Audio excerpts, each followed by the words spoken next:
ये क्वेश्चन इसमें दिखा रहा है कि ये कुछ कॉम्प्लेक्सेस हैं, उसके बारे में बताना है कि कौन कौन से टेट्राहेड्रल है। तो हम पहले डिस्कस कर लेते हैं कि कौन कौन से टेट्राहेड्रल हैं यहाँ पे, है ना। तो देखिए कौन कौन से टेट्राहेड्रल है। मैं कुछ ज्योमेट्रीज जो टेट्राहेड्रल हैं उसके बारे में बात करते हैं। तो फर्स्ट ऑफ ऑल हम बात करते हैं COCN4 माइनस की, CN4 4 माइनस की। अब यहाँ पर ख़ास बात यह है कि यहाँ पर जो हमारा ऑक्सीडेशन नंबर है वो है 0, और 0 ऑक्सीडेशन नंबर के साथ ये है strong field ligand with strong field ligand.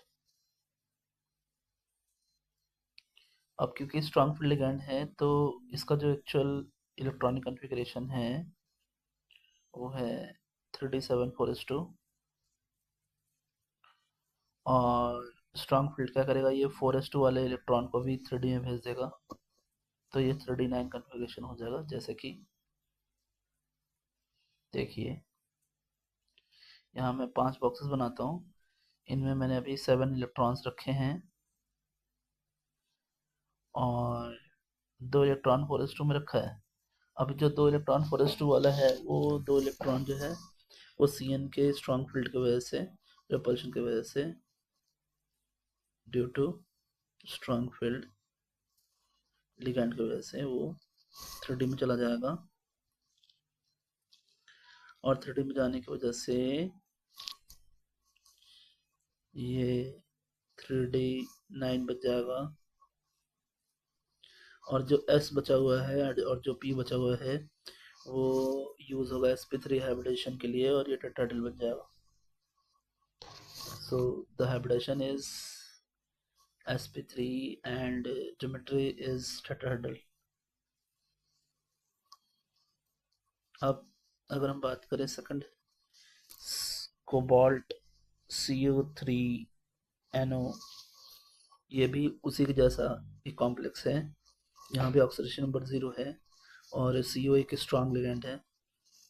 Same configuration होगा, 3d7 4s2 कन्वर्ट होकर के 3d9 बनाएगा, हाइब्रिडेशन sp3 होगा, एग्जैक्टली सेम, और टेट्राहेड्रल ज्योमेट्री होगी। सब कुछ सेम रहेगा, यहाँ पर कोई भी अंतर नहीं आएगा। 4s2 with strong ligand 3d7 4s2, है ना।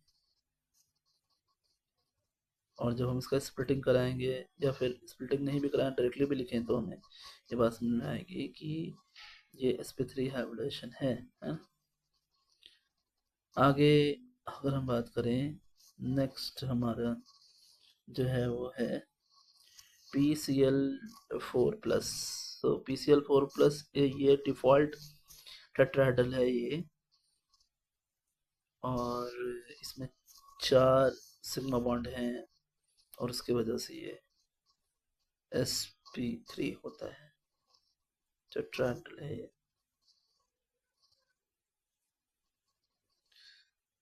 4 सिग्मा के हिसाब से ये टेट्राहेड्रल। नेक्स्ट अगर बात करी जाए sp3 hybrid tetrahedral geometry, next बात करी जाए तो हम बात करेंगे COCN4 3-। COCN4 3- जो है वहाँ पर जो हाइब्रिडेशन है इसमें D9 कॉन्फ़िगरेशन होगा, और D9 कॉन्फ़िगरेशन के साथ ये टेट्राहेड्रल बनाएगा। और विथ CN-,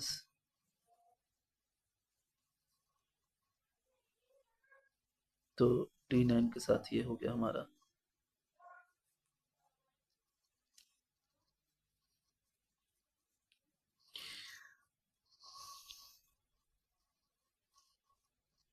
S के 1 और P के 3 ऑर्बिटल्स होंगे, इन सभी को यूज करके हम कह सकते हैं कि sp3 हाइब्रिड।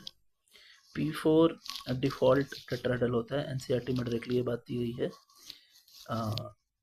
ये एक साइक्लिक टेट्राहेड्रल है, क्योंकि यहाँ पे ऐसा कुछ बॉन्ड होता है। तो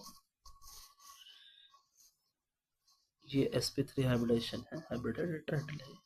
अब कुछ ऐसे जो, हालांकि अभी तक हमने जो देखा उसमें 5, 1 2 3 4 और 5, जहाँ जहाँ मैंने टिक लगाए हैं ये सारे टेट्राहेड्रल हैं। 5 हमारा आंसर है, लेकिन अब बाकी जो बच गए हैं उनका क्या, उनके बारे में भी हम एक बार देख लेते हैं, हम डिस्कस कर लेते हैं, क्योंकि ज्योमेट्री और हाइब्रिडाइजेशन क्या है।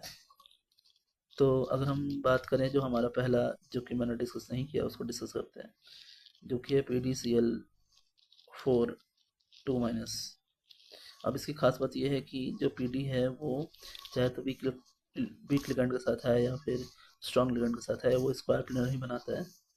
जब हम ग्रुप में नीचे जाते हैं, निकल के नीचे आता है, नीचे वाले जो है ना, जैसे निकल PD और PT, तो PD और PT दोनों ही वीक फील्ड लिगेंड या स्ट्रॉन्ग फील्ड लिगेंड दोनों के साथ ही स्क्वायर प्लेनर बनाता है, ये कभी भी टेट्राहेड्रल नहीं बनाता है। इस बात को आप याद भी रख सकते हैं, एक कंसेप्ट है ये, है ना। तो ये वीक लिगेंड या तो स्ट्रॉन्ग लिगेंड और वीक लिगेंड, ये हमेशा स्क्वायर प्लेनर ही बनाएगा।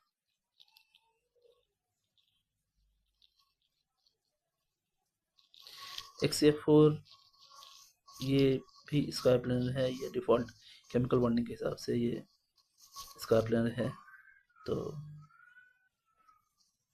ये स्क्वायर प्लेनर है sp3d2 के हिसाब से, हाइब्रिडाइजेशन sp3d2। और जो लास्ट वन हमारा बचा हुआ है ICl4-, ये भी डिफ़ॉल्ट स्क्वायर प्लेनर है, हाइब्रिडाइजेशन sp3d2 होगा। सो ये भी, तो ये था हमारा स्टूडेंट्स, हमने देखा, सारे डिस्कस कर लिए। आंसर इस क्वेश्चन का 5 है, बाकी जो नहीं थे उनको भी मैंने डिस्कस कर दिया ताकि आप लोग कन्फ्यूज़न ना हो।